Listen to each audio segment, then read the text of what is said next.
Hi friends, আমি সুমি নিয়ে চলে এসেছি তোমাদের কাছে ছোট্ট একটি ব্লগ। তো বলো বন্ধুরা, কেমন আছো তোমরা সবাই? আশা করি যে যেখান থেকে আমার ভিডিওটা দেখছো সবাই ভালো আছো, সুস্থ আছো। আর আজকে হচ্ছে মহানবমী। তো মহানবমীর অনেক অনেক শুভেচ্ছা ও ভালোবাসা তোমাদেরকে। কেমন কাটলো পুজো অবশ্যই কমেন্ট করে জানিও তোমাদের। আর তো দেখো, এতদিন পুজো আসতে আসতেই ঠিক ছিল, পুজো এলো আর শেষ হয়ে গেল, মানে আস্তে আস্তে মনে হলো যেন এই দেখো আজকে নবমী হয়ে গেল।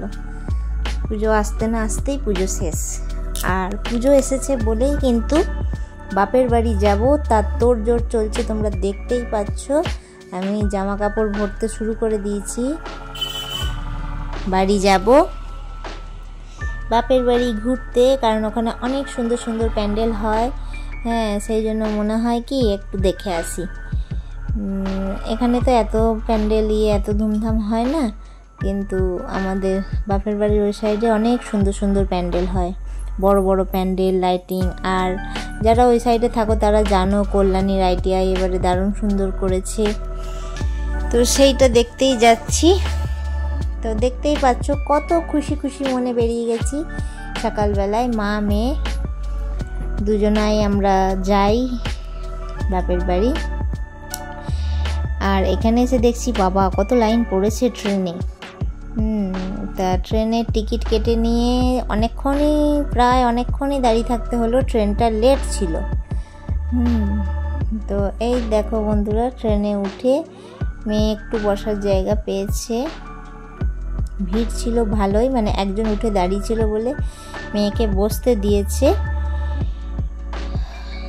ট্রেনটা বর্ধমানে দাঁড়িয়েছিল, তখন একটা ওই পুরি মানে কচুরি, যেগুলো লুচির প্যাকেট একটা কিনেছি। তো সেই লোকটা কি করেছে, তার কাছে একটা পদ্ম ফুল ছিল, সে আবার সেটা দিয়ে দিল, বলে এনে, মানে ওর রাখার জায়গা হচ্ছে না তাই জন্য ওকে দিয়ে দিল। আর এই দেখো লুচি, তার সাথে আলুর দম আর একটা লঙ্কা আর একটু প্যাকেটে আচার। তো এই এখন আমরা খেয়ে নেব টিফিন, কারণ সকালবেলা তো শুধু চা বিস্কুট খেয়ে বেরিয়েছি আর খিদেও পেয়ে গেছে। আর সব থেকে বড় কথা, বসার জায়গা না পেলে খাওয়াটা ঠিক হয় না। তো চলো ট্রেনে যাচ্ছি, আর বাইরের পরিবেশটা, প্রকৃতিটা খুব সুন্দর লাগে ট্রেন থেকে দেখতে।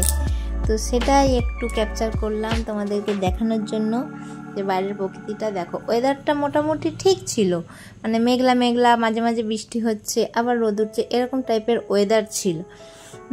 আর সকালবেলায় বেরিয়েছিলাম আমি, 8:20 ট্রেন ছিল, সেটা ঢুকলো প্রায় 9টা।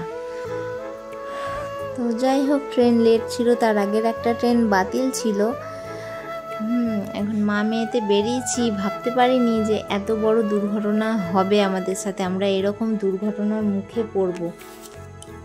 কি হয়েছিল সেদিনকে সেটাই তোমাদেরকে বলবো, শেয়ার করব। তো এই দেখো, আমরা বর্ধমানের পর থেকে বসার জায়গা পেয়েছি, তারপরে একটা পপকর্ন এসেছিলো, ওকে পপকর্ন কিনে দিয়েছি। ট্রেনে যতক্ষণ থাকবে ততক্ষণ তো মুখ না চললে মানে ভালো লাগে না আর কি। তো আমাকে একটু খাইয়ে দিল। ও তার আগে ঝালমুড়ি কিনেছিল, দেখো বন্ধুরা, ঝালমুড়িটা খায়নি, ঝালমুড়িটা আমাকে দিয়ে দিয়েছে। ও পপকর্ন, আবার এটা কি কিনেছে, ওই সেই মুগ ডাল ভাজা, ওইটা খেতেও খুব ভালোবাসে, আমারও ভালো লাগে ওই মুগ ডাল ভাজাটা। তো ওই খাচ্ছি ট্রেনে, খেতে খেতে এই দেখো, এই যে স্টেশনটায় দাঁড়িয়েছি এটা হচ্ছে বইচি, এই স্টেশনটা হচ্ছে বইচি। তা বন্ধুরা, বইচিতে এসে প্রায় 2 ঘন্টা দাঁড়িয়ে, দেখছো মেয়ে কি বলছে, ভালো লাগছে না মা, ভালো লাগছে না। এই যে ট্রেন পুরো 2 ঘন্টা দাঁড়িয়ে এখানে সব, এই দেখো বইচি স্টেশন, সব লোক নেমে গেছে ট্রেন থেকে, নেমে অনেকক্ষণ আগেই নেমেছিল।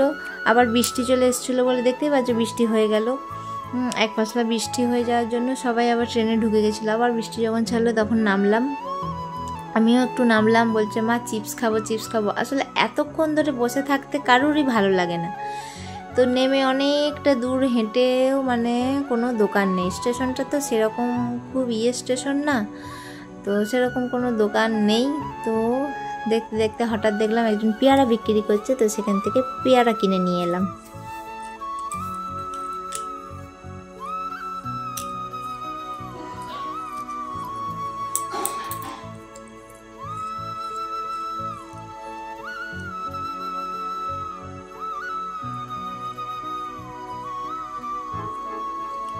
তো বইঁচি থেকে ট্রেন ছাড়লো, বইঁচি থেকে ট্রেন ছাড়ার পর আবার পান্ডুয়ায় গিয়ে দাঁড়িয়ে গেল 1 ঘন্টা।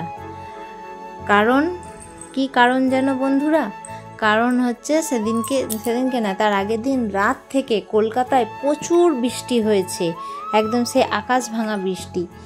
তো সেই বৃষ্টিতে একদম কোমর অবধি জল হয়ে গেছে স্টেশনে, পুরো কলকাতা একবারে মানে ডুবে গেছে। তো যার জন্য কোনো ট্রেন যাচ্ছে না, সব ট্রেন ওই প্ল্যাটফর্মে দাঁড় করিয়ে রেখে দিচ্ছে। আর সেই কারণেই আমাদের এই অবস্থা।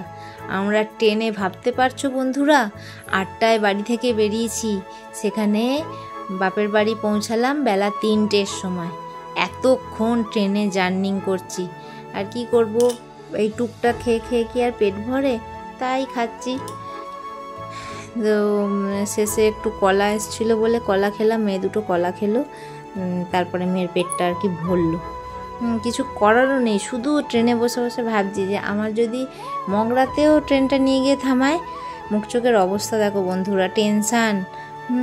আর এখানে যে নেমে যাব বইঁচি বা পান্ডুয়া, এখানে যে নেমে যাব, এখান থেকে ডাইরেক্ট যাওয়ারও কোনো মানে রাস্তা নেই, কোনো বাসের লাইন নেই, সব থেকে বড় কথা কোনো বাসের লাইন নেই।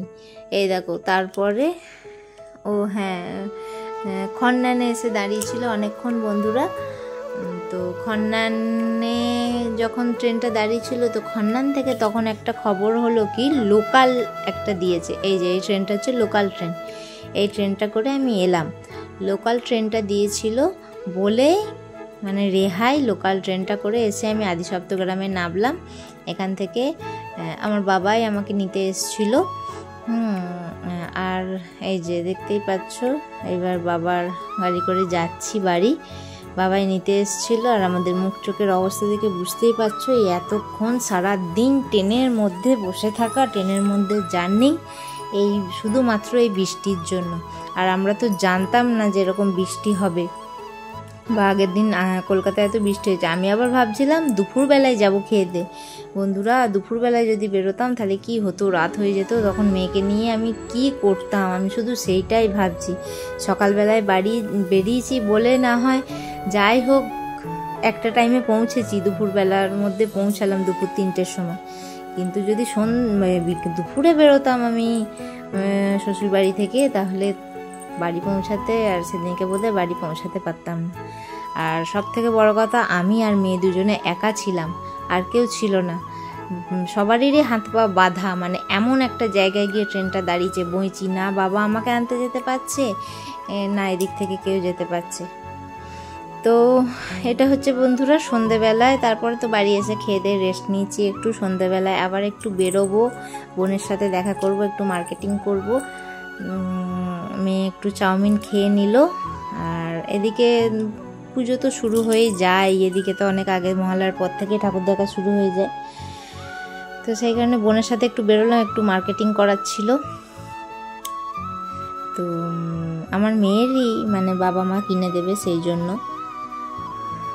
বেরিয়েছি। তো বন্ধুরা, সেদিনকে সত্যি করে সেদিনকে সিচুয়েশানটা মানে আমি ভুলতে পারছি না। এতটা জার্নি, এতটা মানে ভয়াবহ অবস্থা ছিল সেদিনকে, এত বিরক্ত লাগছিল ট্রেনের মধ্যে। তারপরে যখন ওই লোকাল ট্রেনটা দিয়েছে, তখন সবাই হুড়মুড় করে ট্রেন থেকে বলছে এই ট্রেন আর যাবে না, এই ট্রেন আর যাবে না। আমি কি হলো, চ শোনো নেমে পড়ি। দিয়ে নেমে পড়লাম আমি আর শোনো, নামলাম। তখনই ওই লোকাল ট্রেনটার মানে খবরটা বলেছে, জানো তো বন্ধুরা। আর আমি মেয়েকে নিয়ে হেঁটে হেঁটে যাচ্ছি, ওভারব্রিজটা অনেক দূরে ছিল, আমরা লেডিসে উঠেছি তো, লেডিস সবার ফার্স্টে ছিল, ওভারব্রিজটা অনেক দূরে ছিল।